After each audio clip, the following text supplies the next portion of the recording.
Hello student, welcome to lecture number 9. Let me summarize the lecture 8.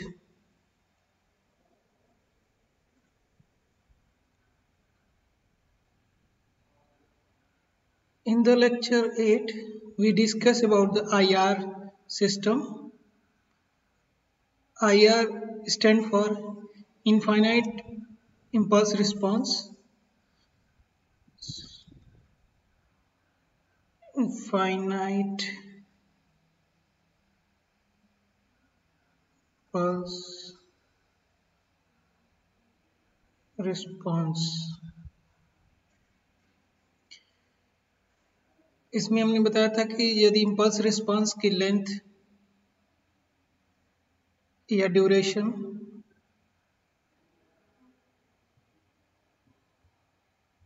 किसी system का है तो उसे बोलेंगे IR system.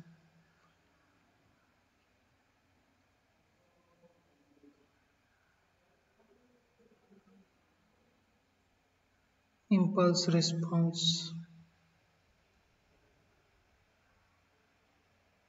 Okay.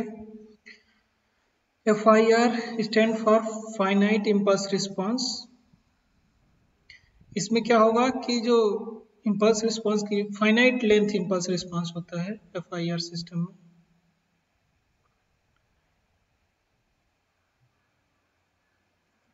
Pulse response, इसमें फाइनाइट लेंथ का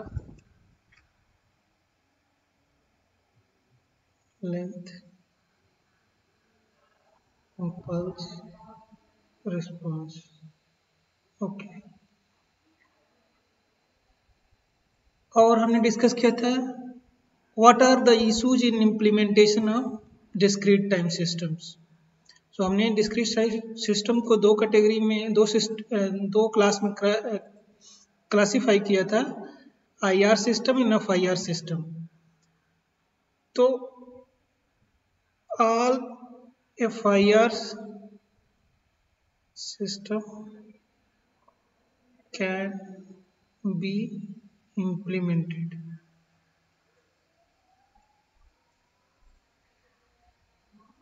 लेकिन a sub class of IR system can be implemented. कौन से IR सिस्टम को इम्प्लीमेंट कर सकते हैं? यदि IR सिस्टम को रिकर्सिव डिफरेंस इक्वेशन के फॉर्म में लिखा जा सकता है तो वो IR सिस्टम को इम्प्लीमेंट किया जा सकता है, okay. Otherwise we can not implement other IR systems, okay. उसी के लिए बोला है a sub class of IR system can be implemented. We have discussed about the non-recursive difference equation. We know that nth order generalized nth order difference equation. So non-recursive system difference equation can be in this form: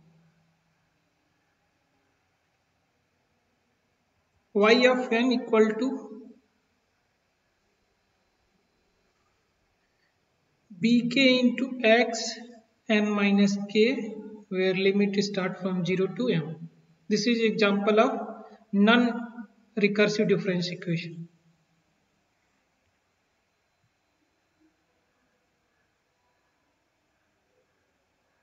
Recursive difference equation can be this form, purely recursive, of nth order ak y n minus k plus b naught x of sorry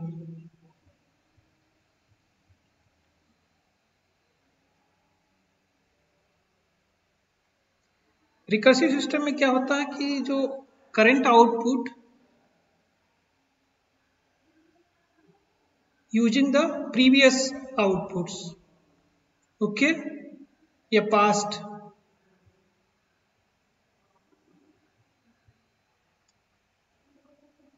outputs okay so this is a difference equation purely non-recursive difference equation this is purely recursive difference equation or generalized nth order difference equation is a combination of recursive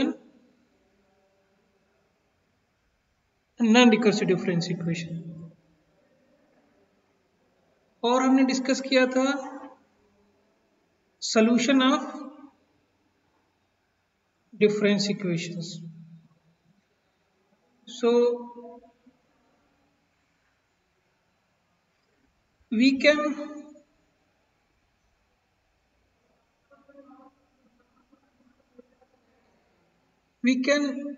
view output response as a sum of two responses such as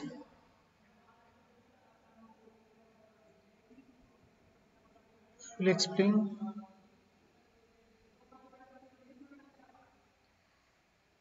so output response can be viewed as sum of zero input response this is known as zero input response and this is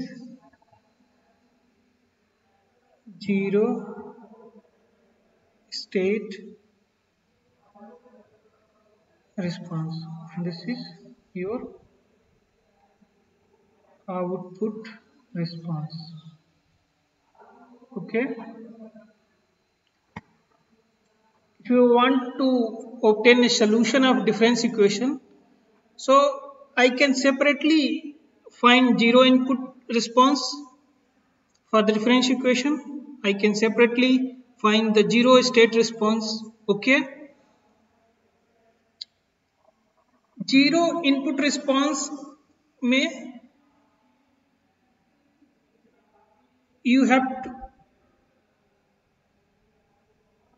you have to obtain the response when input is zero okay or zero state response can be obtained when initial conditions are zero okay so zero state response can be obtained by the convolution of impulse response and this response zero state response can be obtained as convolution of input with the impulse response so this is summary of the lecture 8 today we'll discuss basic element of discrete time system realisation क्या क्या basic elements होते हैं discrete time system को realise करने के लिए then will discuss block diagram representation of discrete time systems और basically हम ब्लॉक डायग्राम में direct form 1 and direct form 2 representation हम डिस्कस करेंगे कैसे बनाएंगे we are following the professor Mark Fowler note set number 5 okay so let us start with the basic element of discrete time systems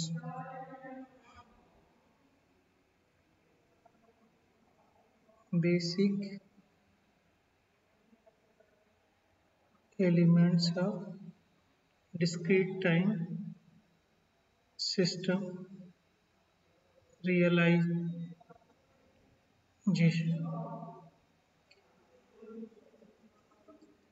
तो आप देखेंगे कि basically क्या basic operation हम परफॉर्म करते हैं, multiplication, delay and addition. So इन operations को परफॉर्म करने के लिए बेसिक एलिमेंट्स की क्या, कौन कौन से बेसिक एलिमेंट की जरूरत पड़ेगी? पहला I will call adder. Okay, adder can be represented like this: circle inside plus, okay, these are input of adder, x1 of n and x2 of n, okay, output will be the sum of these inputs. कई book में this plus sign की जगह they are using this sum symbol. Okay, no issue, you can use whatever you want to. दूसरा basic element होता है discrete time system realisation में multiplier.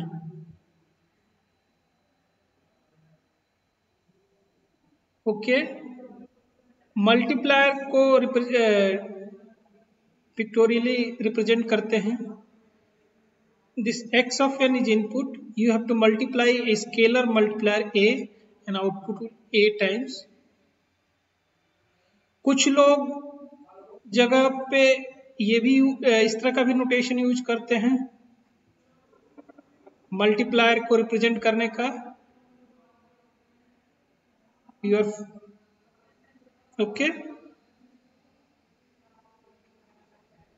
we are using in discrete time system scalar multiplier. This is scalar multiplication factor. Okay, arrow horizontal line, put arrow at the midpoint and write what is the multiplication factor. Okay, and that output will be this.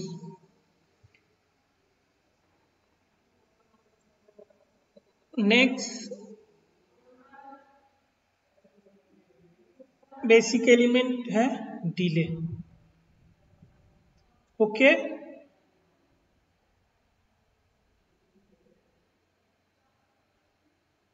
There pictorial representation delay का ये है।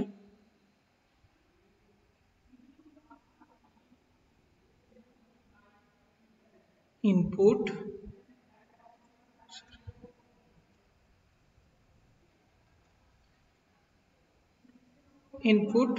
Unit delay है तो z power -1, the output will be x n-1। कुछ books में आप इस तरह का भी देखोगे, d लिखा रहेगा।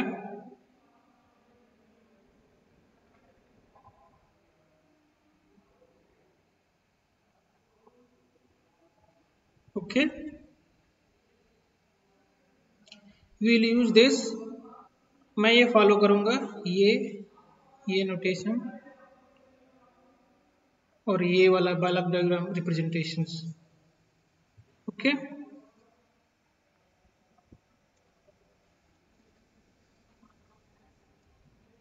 so now we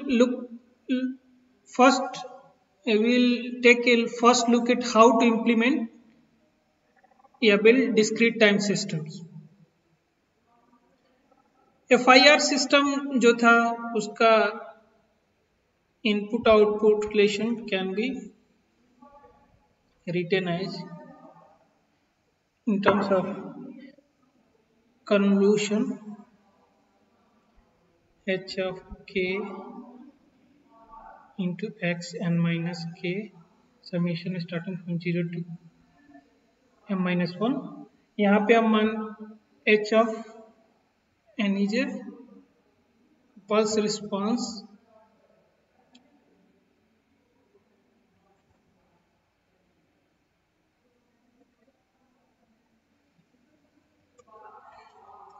और इम्पल्स रिस्पॉन्स की FIR सिस्टम में लेंथ फाइनाइट लेंथ है। ओके, यदि इसको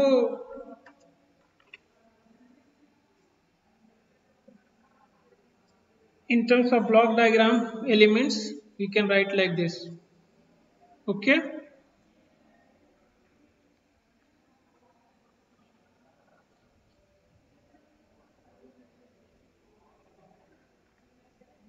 एक्चुअली आप इस इक्वेशन को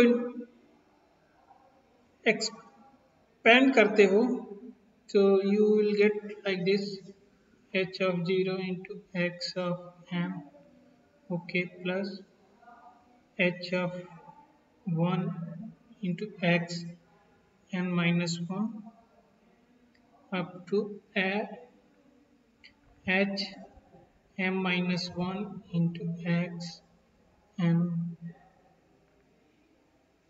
ओके, तो करंट इनपुट को मल्टीप्लाई करेंगे h ऑफ 0 लाइक दिस, एक unit delay x n minus 1, I want to unit delay, so I will use this and output of this unit delay x n minus 1, then I want to multiply with h of 1, okay, and so on, and you have to add this with the help of this summer. Okay, आपके हमने यहाँ पे 2 input summer को represent किया है, यहाँ पे इन्होंने m इनपुट समर पे लगाया है, m इनपुट, ओके, लेकिन हम यहाँ पे 2 इनपुट समर ही यूज करेंगे. सो let us see how to draw the block diagram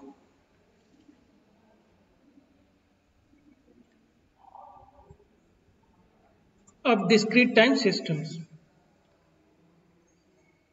Let us write nth order linear constant coefficient difference equation. Okay, y of n equal to minus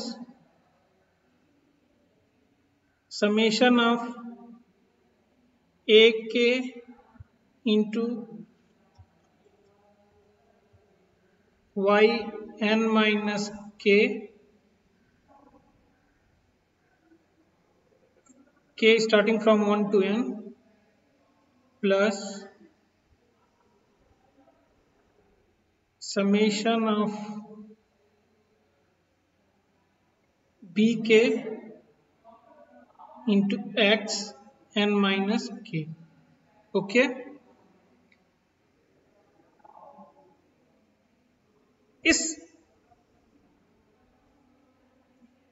nth order generalized nth order linear constant coefficient differential equation I can view as a sum of recursive difference. We can break in 2 type of difference equation, non-recursive and recursive. If I will assume this is a intermediate output for the y of n, if you are assuming v of n equal to bk into x n minus k, summation starting from 0 to m, तो ये क्या है, non recursive. यदि ये input है और v of n output है, it is a non recursive difference equation, और y of n can be written as ak into y n minus k plus v of n. Assume this v of n is a input to the another system y of n. Assume this is system 1, this is system 2. We want to break this nth order linear constant coefficient difference equation as a cascade connection of two systems, and this is recursive difference equation. तो पहले हम system 1 को realise करेंगे. तो understand करने के लिए हम कंसीडर करते हैं ब्लॉक डायग्राम बनाने के लिए first order difference equation. First order difference equation या फर्स्ट ऑर्डर सिस्टम का मीनिंग है capital N equal to 1. Okay,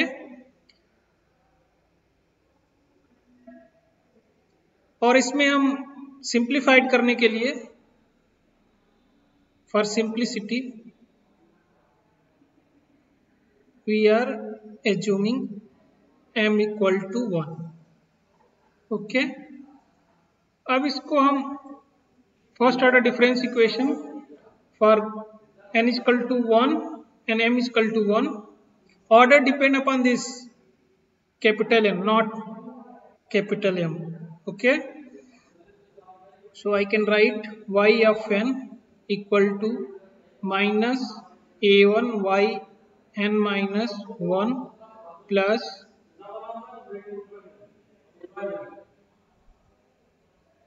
b0 x of n, this is b1 x n minus 1, and assume this is v of n. Okay, so this is equal to v of n, that can be realized here. So this is क्या होगा, input होगा xn, that is delayed by this element to produce xn minus 1. Multiplier factor क्या है, b not for xn, और xn minus के लिए multiplication factor b1 है, and then you have to add, and that will give v of n. Okay, now for this, now you have y of n equal to minus a1 y n minus 1 plus v of n. Okay, तो इसमें क्या करना होगा, y of n is output, input है v of n. So y of n से हम yn minus 1 produce करेंगे with the help of delay elements, that will give yn minus 1. multiplication factor is minus a1. okay, and then I have to add this quantity with v of n. okay, so you can make block diagram this. और ये block diagram हम क्या किए हैं, जो आपका nth order difference equation को हम रियलाइज कर रहे हैं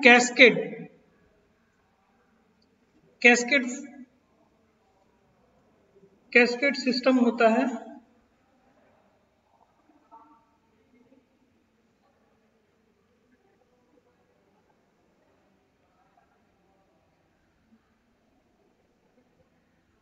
system on system cascade connection. okay,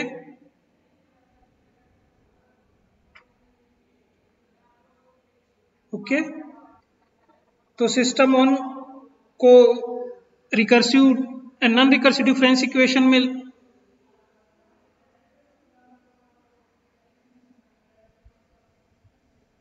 implement करते हैं, सिस्टम टू को रिकर्सिव फॉर्म में इंप्लीमेंट करते हैं.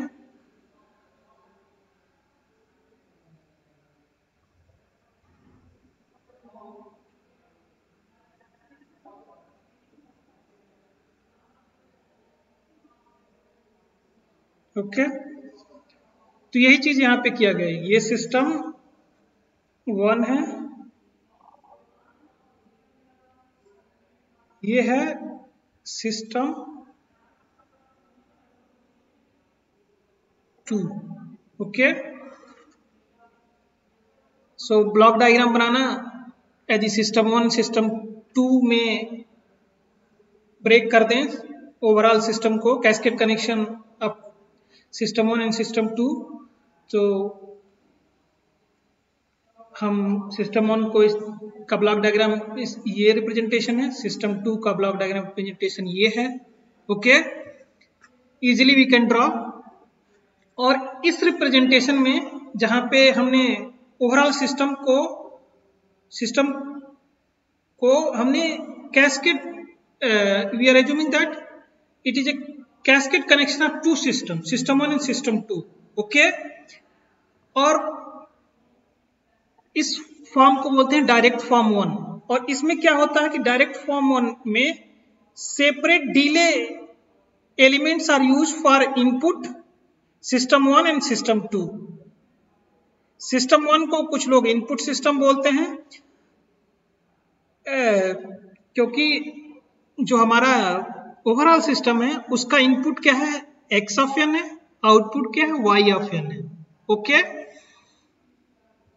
तो उसमें क्या होता है कि डायरेक्ट फॉर्म 1 में we have separate delay are use for input and output, क्योंकि ये इनपुट का डिले है,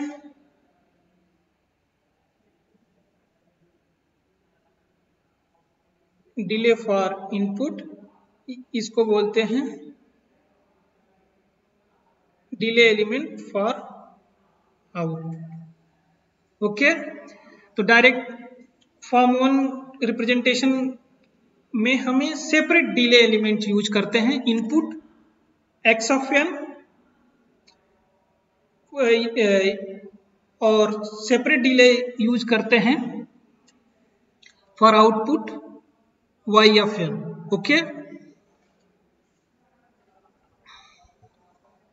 और ये जो डिले एलिमेंट्स हैं इसेंशियली ये memory location, so this will, अब क्या होगा कि हम देखेंगे कि यहाँ पे जो दो डिले एलिमेंट यूज कर रहे हैं separately for input and output, हम कुछ मैथमेटिकल मैनिपुलेशन के हिसाब से देखेंगे कि we need only 1 delay elements. Okay, so that जहां पे कॉमन के कुछ केसेस में कॉमन डिले यूज करते हैं फॉर इनपुट एंड आउटपुट, उसको डायरेक्ट फॉर्म 2 बोलते हैं। You will use a very simple trick. Okay, will discuss later. Okay, तो आपको पता चल गया कि कैसे ब्लॉक डायग्राम रिप्रेजेंटेशन को ड्रॉ करेंगे। आपको कुछ भी याद नहीं करना है, you have to write your system difference equation. You have to break generalize nth order difference equation into difference equation of two system, cascade two system, system 1 and system 2. Draw the block diagram for system 1 and then draw the block diagram for system 2. Okay, in cascade fashion. V of n is input for the system 2. Okay, system 1 का input x of n होगा,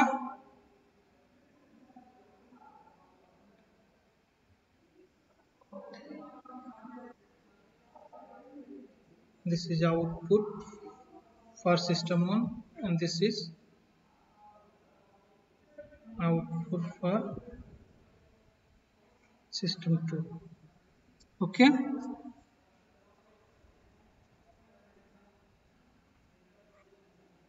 we can easily draw the block diagram.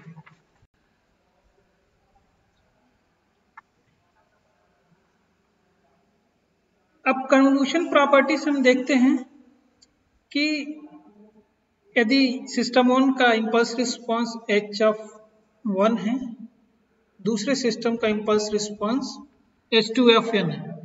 अब इसका overall system का impulse response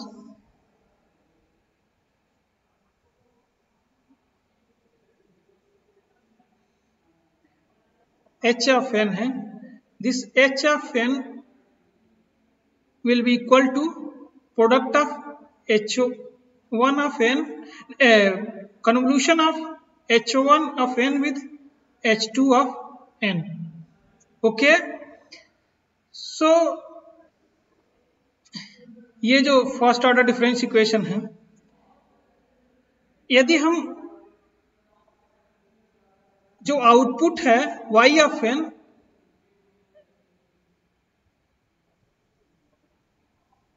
can be written as y of n can be written as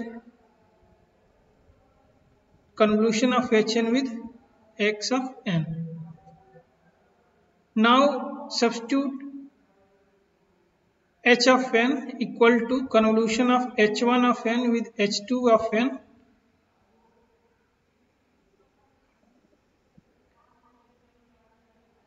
x of n. So इससे हमें पता चलता कि यदि हम इस तरह भी लिख दें, ऑर्डर चेंज कर दें,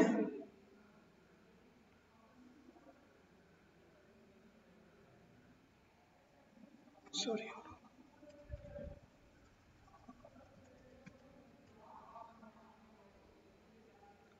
उसका रिजल्ट पे कोई, आउटपुट के रिजल्ट पे कोई फर्क नहीं पड़ेगा. ओके, तो इस कॉन्सेप्ट को यूज करके यदि ये सिस्टम 2 को सिस्टम 1 से इंटरचेंज कर दें, सिस्टम 1 को यहां पे ला दें, सिस्टम 2 को यहां पे ला दें. Okay, and this is v of n is A intermediate output. Change करेंगे तो देखिए ये यहां पे आ गया है. ओके, ये पार्ट यहां पे आ गया है, एंड दिस इज न्यू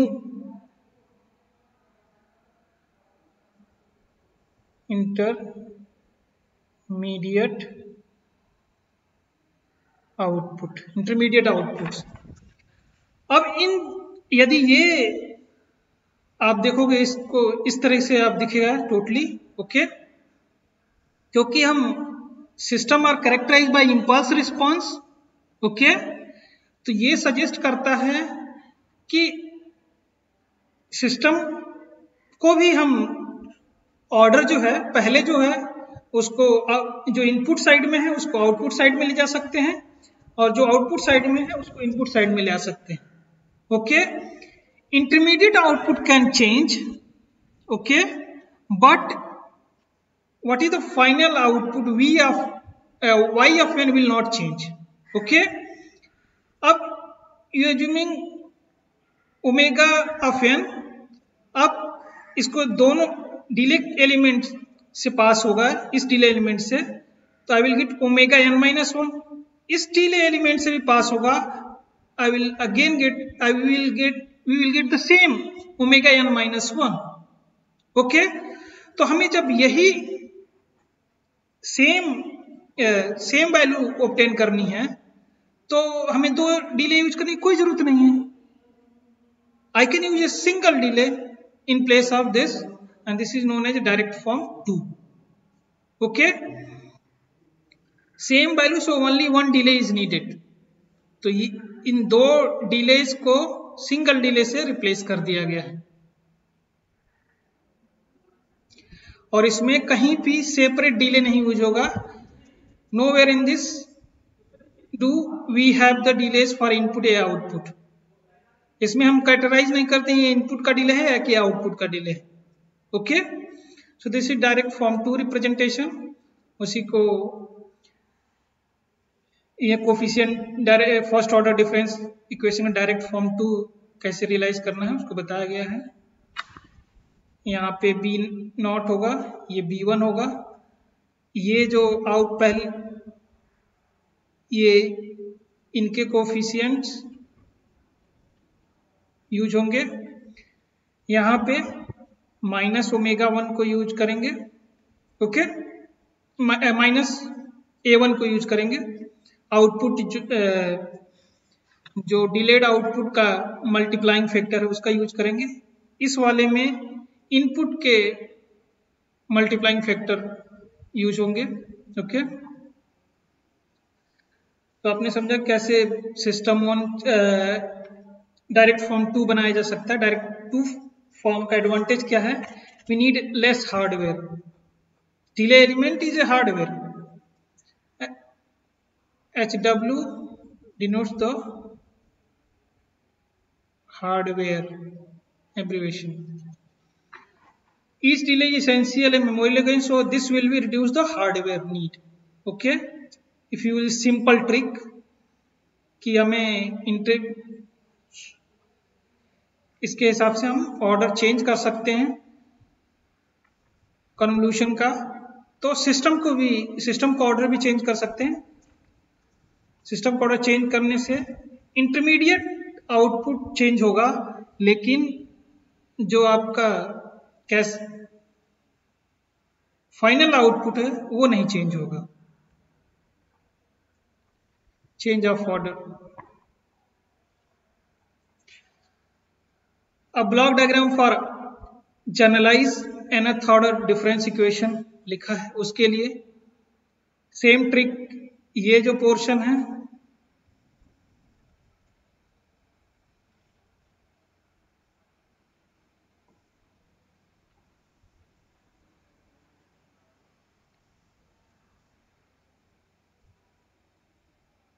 इसको ऐसे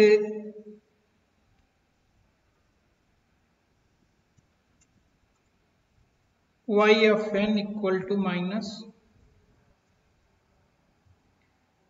ak into y n minus k up to n, इसका ब्लॉक डायग्राम रिप्रेजेंटेशन बनाना होगा, प्लस v ऑफ n।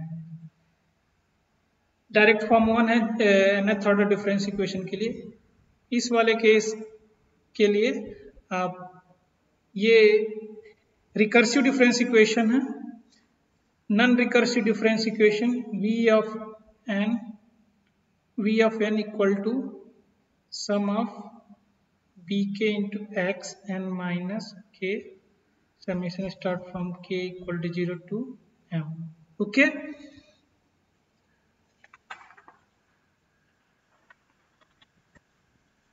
तो ये जनरलाइज केस है और डायरेक्ट फॉर्म 1 है। डायरेक्ट फॉर्म 1 में आपको सेपरेट डिले एलिमेंट यूज करते हैं इनपुट के लिए और आउटपुट के लिए।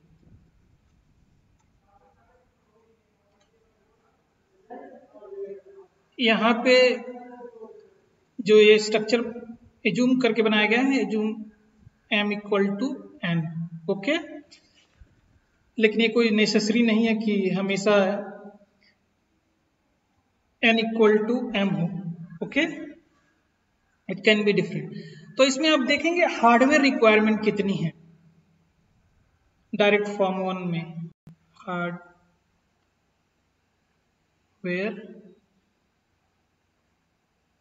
रिक्वायरमेंट्स,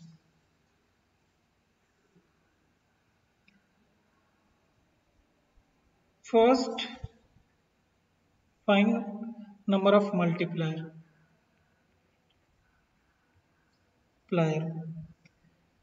आप देखोगे इनपुट साइड में B1 से लेके Bm, तो टोटल मल्टीप्लायर कितने m+1। इस साइड में मल्टीप्लायर कितने हुए 1 से लेके m n मल्टीप्लायर, तो total multiplier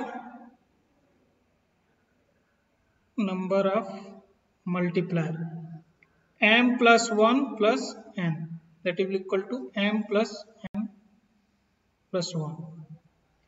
In case of number of fader,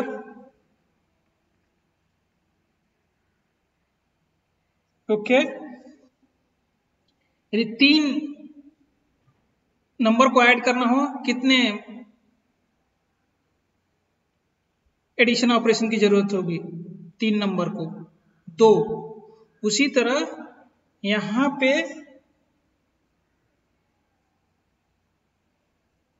input side में m जरूरत होगी और आउटपुट साइड में n एडर की जरूरत होगी। Can also count this number of adder m plus n। Third, number of delay elements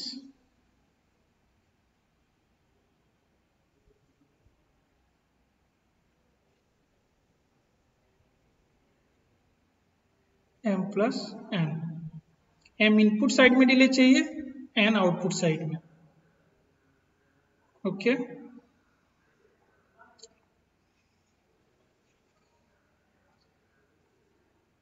input side के लिए आप इसको देखोगे तो इसमें m डिले जरूरत होगी, आउटपुट साइड में कैपिटल M। ओके तो total number of delay elements in direct form 1 will be this.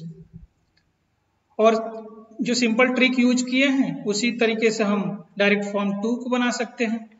Okay direct form 2। अब डायरेक्ट फॉर्म 2 में हमें मेमोरी एलिमेंट्स का एडवांटेज मिलता है। ये फिगर दिखाया है जिसमें जूम किया गया कि n greater then m।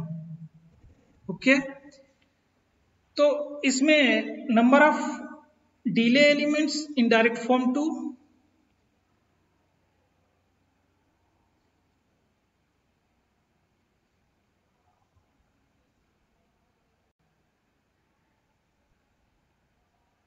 Direct form 2 इसमें क्या होगा, मैक्स ऑफ n और m में जो भी मैक्सिमम होगा उतने नंबर ऑफ डिले एलिमेंट्स की जरूरत, क्योंकि जहां कॉमन होगा, कॉमन इनपुट आउटपुट के लिए हम सेपरेट डिले यूज नहीं कर रहे हैं।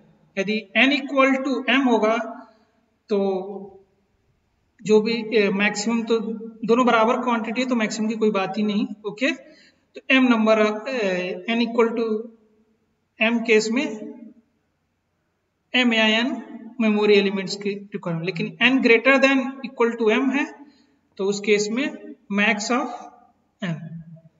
सो इसका मीनिंग है कि in case of n greater then m this will be n number, case of this will be n, if n less than m so it will be, answer will be this।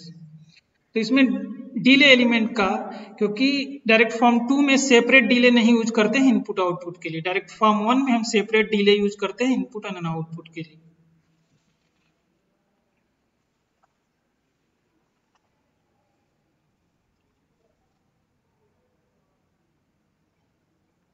अब recursive versus non recursive.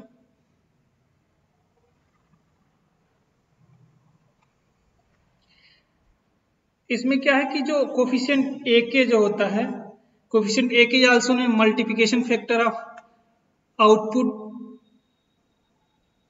Delay sample को के का multiplication factor है, यही responsible होता है recursion के लिए। जबकि बी के coefficient don't impart any recursive nature, they constitute the non-recursive part of the system।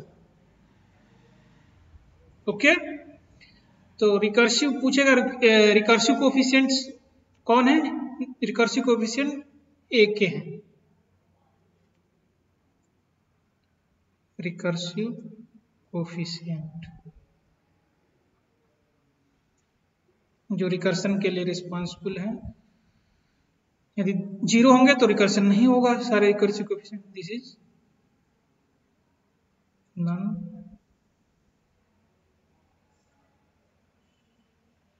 Recursive coefficient. Okay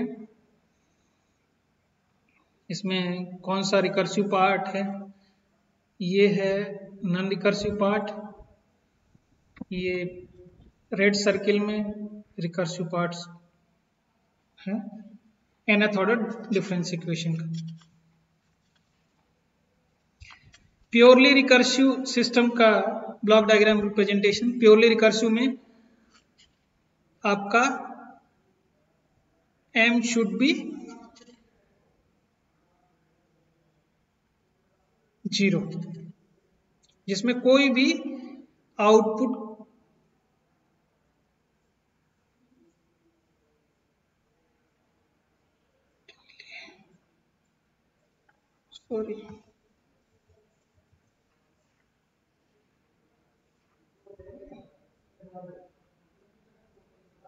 input का कोई भी डिलेड वर्जन नहीं होगा।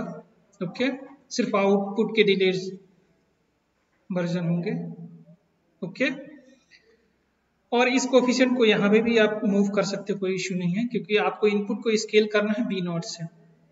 Okay, that will not affect. Purely non recursive, this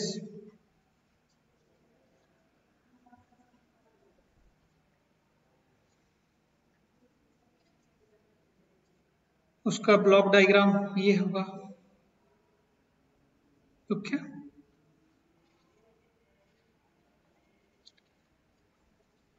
जैसे कि FIR सिस्टम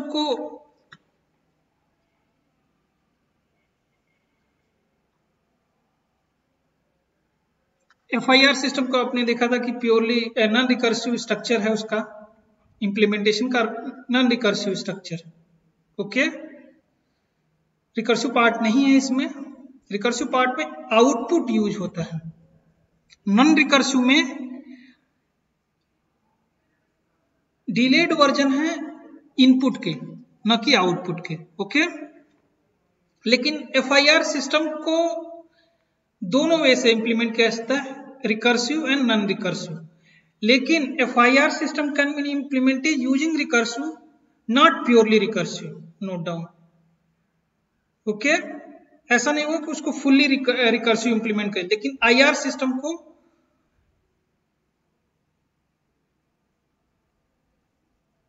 सिर्फ IR system को purely recursive structure में ही इंप्लीमेंट कर सकते हैं।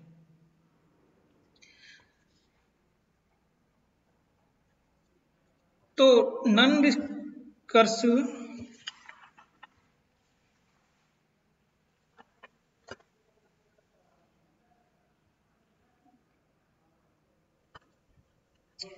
note down, this is non-recursive structure is suitable for only FIR। जो रिकर्सिव इम्प्लीमेंटेशन स्ट्रक्चर है is suitable for both FIR and IR, दोनों के लिए। लेकिन FIR सिस्टम प्योरली रिकर्सिव तरीके से नहीं इंप्लीमेंट किया जा सकता है। तो समरी में लिखा इन्होंने, FIR and IR describe fundamental characteristic of the system impulse response regardless of how it is implemented. जो FIR एंड IR होता है वो इम्पल्स रिस्पांस को कैरेक्टराइज करता है, वो ये नहीं बताता है कि कैसे इंप्लीमेंट होगा। लेकिन recursive and non recursive structure describe specific structure use to implement the system. तो recursive and non recursive structure suggest कि किस कोई सिस्टम को डिजाइन करने का कौन सा स्ट्रक्चर यूज करना है, रिकर्सिव यूज करना है कि नॉन रिकर्सिव। FIR है तो we can use non recursive and recursive also, लेकिन IR सिस्टम है तो हमें रिकर्सिव स्ट्रक्चर यूज करना होगा। Okay, so this is. अब इस एग्जांपल में, example of FIR implemented using recursive system, इसमें इन्होंने क्या किया है कि मूविंग एवरेज है, तो ये लग रहा कि ये तो रिकर्सिव फॉर्म है, नॉन रिकर्सिव फॉर्म है, नॉन रिकर्सिव फॉर्म। यदि इस एफआईआर को हमें रिकर्सिव फॉर्म में इंप्लीमेंट करना हो तो इसका रिकर्सिव फॉर्म लिखना होगा। उसको इन्होंने इस फॉर्म में लिखा है, रिकर्सिव फॉर्म में। ओके, उन्होंने थोड़ा मैनिपुलेशन किया है। वो मैनिपुलेशन है कि आपका जो इक्वेशन है y ऑफ n को एक्सपेंड कीजिए, you will gate 1/m+1, okay, x of n plus xn-1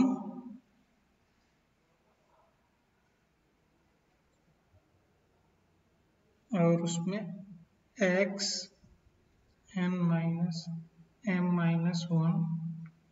plus xn-, ये रिकर्सिव नॉन रिकर्सिव फॉर्म है। इसको रिकर्सिव फॉर्म में रिप्रेजेंट करने के लिए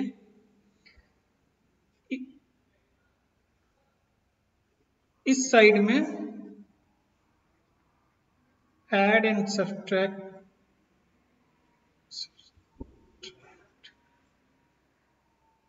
बाय दिस फैक्टर,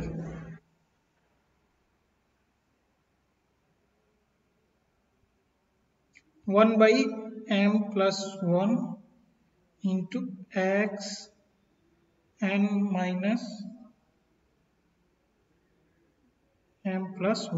ओके। तो उस केस में आप देखोगे कि विल फाइंड दैट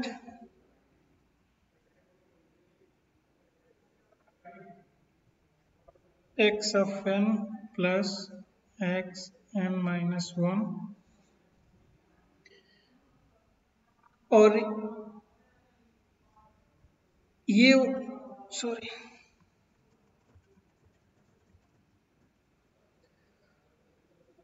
उसमें 1 जो ऐड किए हैं इस टर्म को सेपरेट कर देंगे, जो सब्ट्रैक्ट हुआ इस टर्म के साथ n-m+1, okay. Remaining term 1/m+1 into starting from this term, okay, x, okay, last term, एक टर्म और ऐड हुआ है इसमें,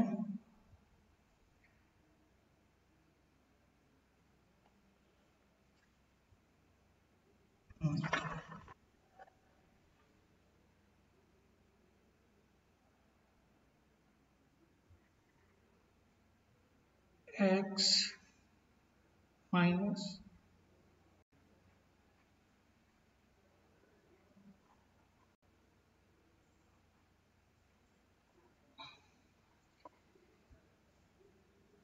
ये जो टर्म है n-1 होगा और इसमें भी m टर्म्स हैं जिसमें कि m+1 टर्म्स हैं। तो आप ये देखेंगे कि we can write in this fashion, so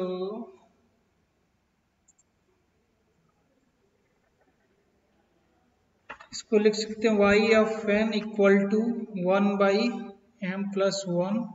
into x of n minus x n minus capital M+1, okay। sorry,